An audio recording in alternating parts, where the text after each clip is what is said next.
नमस्कार, मी प्रियंका लाठी. बातमीपत्रामध्ये आपलं स्वागत आहे. बातमीपत्राच्या सुरुवातीलाच एक ब्रेकिंग न्यूज समोर येते. तर बजेट सादर होण्यापूर्वीच शेअर बाजारामध्ये मोठी पडझड झाली आहे. शेअर बाजाराच्या निर्देशांकामध्ये 500 अंकाची घसरण झाली आहे. तर सोनं आणि चांदीच्या दरात आणखी घसरण पाहायला मिळाली आहे. सोनं 9,000 तर चांदीच्या दरामध्ये 17,000 घसरण झाली आहे. तर आज देशाचा अर्थसंकल्प सादर होणार आहे. पण त्याच अर्थसंकल्प सादर होण्याच्या पार्श्वभूमीवर आपण पाहतोय ही मोठी बातमी शेअर बाजार संदर्भात आलेली आहे.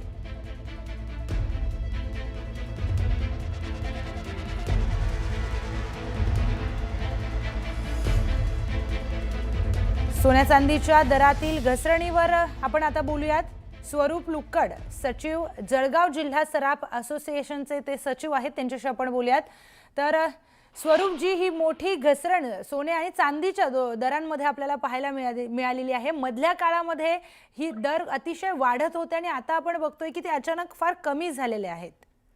जी, साधारण 90,000 रुपये, 80,000 रुपये सोनं आणि 1,00,000 रुपये चांदी होती. ती सतत वाढत 4,00,000 रुपयापर्यंत चांदी आणि सोनं 1,85,000 रुपयापर्यंत गेलेलं होतं. हे खूप मोठी दरवाढ झालेलीच होती आणि याच्यानंतर ही पडझड होणारच आहे. आणि बजेटमध्ये अजून काय होतंय या भीतीमुळे आज रविवार असून एमसीएक्स मार्केट सुरू राहिलेलं आहे बजेटसाठी. आणि त्याच्यात आज 17,000 रुपये चांदी आणि सोनं साधारण 9,000 रुपये कमी झालेलं आहे. बरं, तर अशीच घसरण आणखी होईल असं वाटतंय का? एक शेवटचा प्रश्न घेते. 100% असं वाटतंय की अजून थोडं घसरण होण्याचे शक्यता आहे, दिसत आहे, शक्यता आहे. बरं, स्वरूपजी, धन्यवाद दिलेल्या सविस्तर माहितीसाठी. तर बजेट सादर करण्यापूर्वीच महागाईचा धक्का हा सर्वसामान्य जनतेला बसलाय. व्यावसायिक सिलेंडरच्या दरामध्ये 50 रुपयांनी वाढ झाली आहे. मुंबईमध्ये आता व्यावसायिक सिलेंडरचा दर 1,692 रुपये इतका झालाय. व्यावसायिक सिलेंडर सलग दुसऱ्या महिन्यामध्ये वाढताना दिसून येत आहे. मात्र दुसरीकडे आपण पाहिलं तर घरगुती एलपीजी सिलेंडरच्या किमतीमध्ये कोणताही बदल झालेला नाहीये. सध्या मुंबईमध्ये घरगुती सिलेंडर 852 इतक्या दरामध्ये मिळतोय. तर व्यावसायिक एलपीजी सिलेंडर महागल्यामुळे हॉटेल्स, रेस्टॉरंटमधील खाद्यपदार्थांचे दर देखील वाढण्याची भीती वर्तवण्यात येते.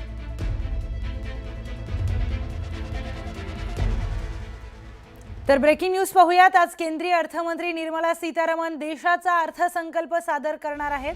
अर्थमंत्री निर्मला सीतारामन आज आपला सलग 9वा अर्थसंकल्प लोकसभेमध्ये मांडणार आहेत. त्यांनी याआधी मांडलेल्या अर्थसंकल्पामध्ये जीएसटी आणि आयकराचे दर हे कमी केले होते. देशाची अर्थसंकल्पीय तूट मर्यादेमध्ये राखतानाच रोजगार निर्मिती आणि भांडवल गुंतवणुकीसाठी पैसा उभा करण्याचं आव्हान सीतारामन कसे पेलणार आहेत हे पाहावं लागणार आहे. अर्थसंकल्पामध्ये या अर्थव्यवस्थेची शाश्वत वाढ आणि शक्यता आहे. याशिवाय आर्थिक शिस्त पाळताना देखील अमेरिकेने लादलेल्या टॅरिफ पासून भारतीय उद्योगांचं संरक्षण करण्यासाठीचे उपाय योजले जाण्याची, त्याचबरोबर आर्थिक सुधारणांबाबत पुढचं पाऊल टाकलं जाण्याची शक्यता आहे.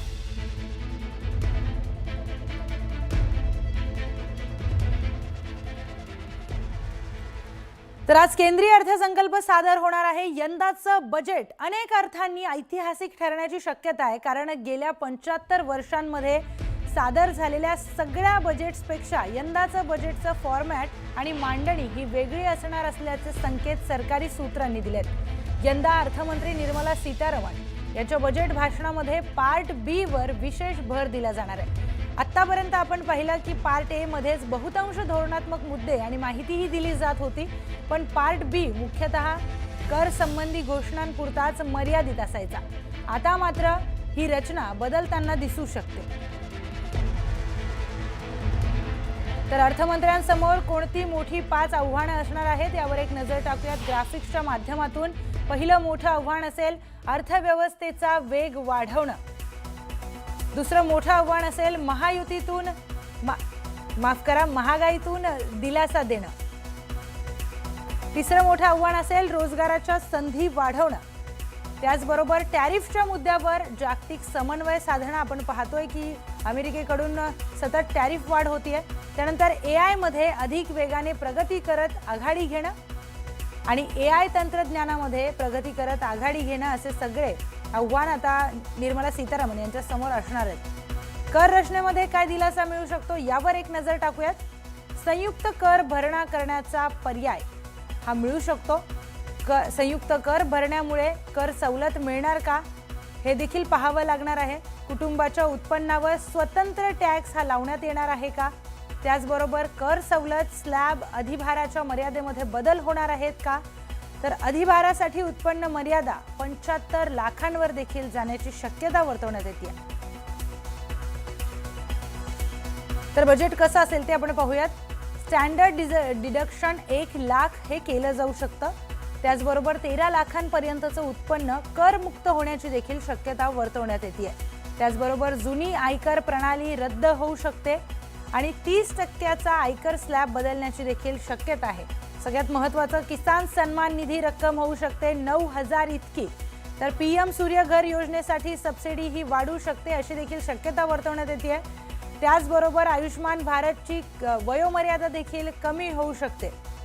तर 300 नव्या अमृत भारत आणि वंदे भारत रेल्वे गाड्यांची घोषणा देखील शक्य आहे. त्याचबरोबर पर्यटन उद्योगासाठी देखील वेगळी घोषणा होऊ शकते. अशा सगळ्या शक्यता वर्तवण्यात येतात. तर अर्थसंकल्पामधून काय सगळं स्वस्त होऊ शकतं यावर आपण एक नजर टाकूयात. बजेटमध्ये काय असेल हे आपण आता पाहिलं. जुनी आयकर प्रणाली, त्याचबरोबर 30% आयकर स्लॅब बदलण्याची शक्यता, हे सगळं बजेटमध्ये होऊ शकतं.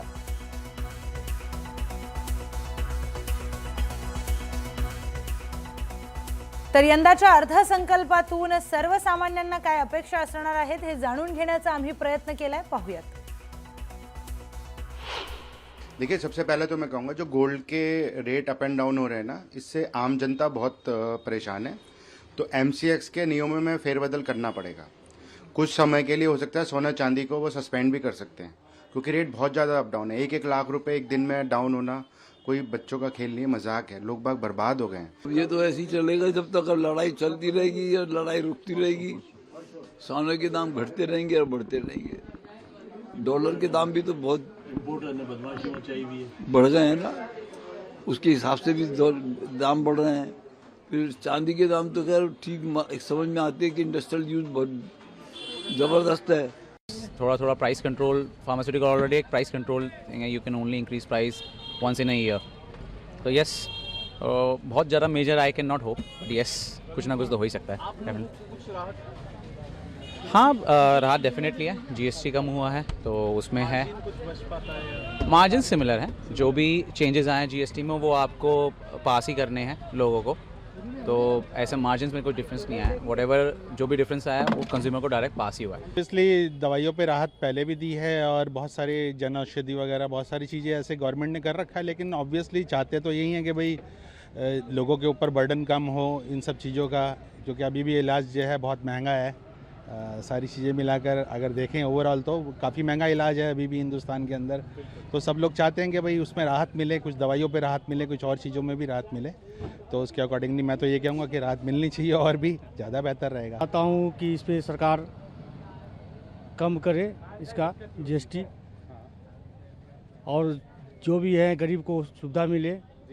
काहे कि जो भी इलाज में जो महंगा दवाई है, कैंसर का हो या यूरोलॉजी का हो या किडनी का हो, ये सब दवाई महंगी होती हैं, वो कम होना चाहिए जो कि आम आदमी को फ़ायदा पहुंच सके. कि इस पर GST घटाया गया है, लेकिन मेडिसिन पे उतना ही रेट बढ़ा दिया गया है. हैं, जो चीज़ 10 रुपये की आ रही थी उसे 15 रुपये का कर दिया है GST, फिर वो कर दिया है. कोई फ़र्क नहीं पड़ा है नॉर्मल आदमी की. हैं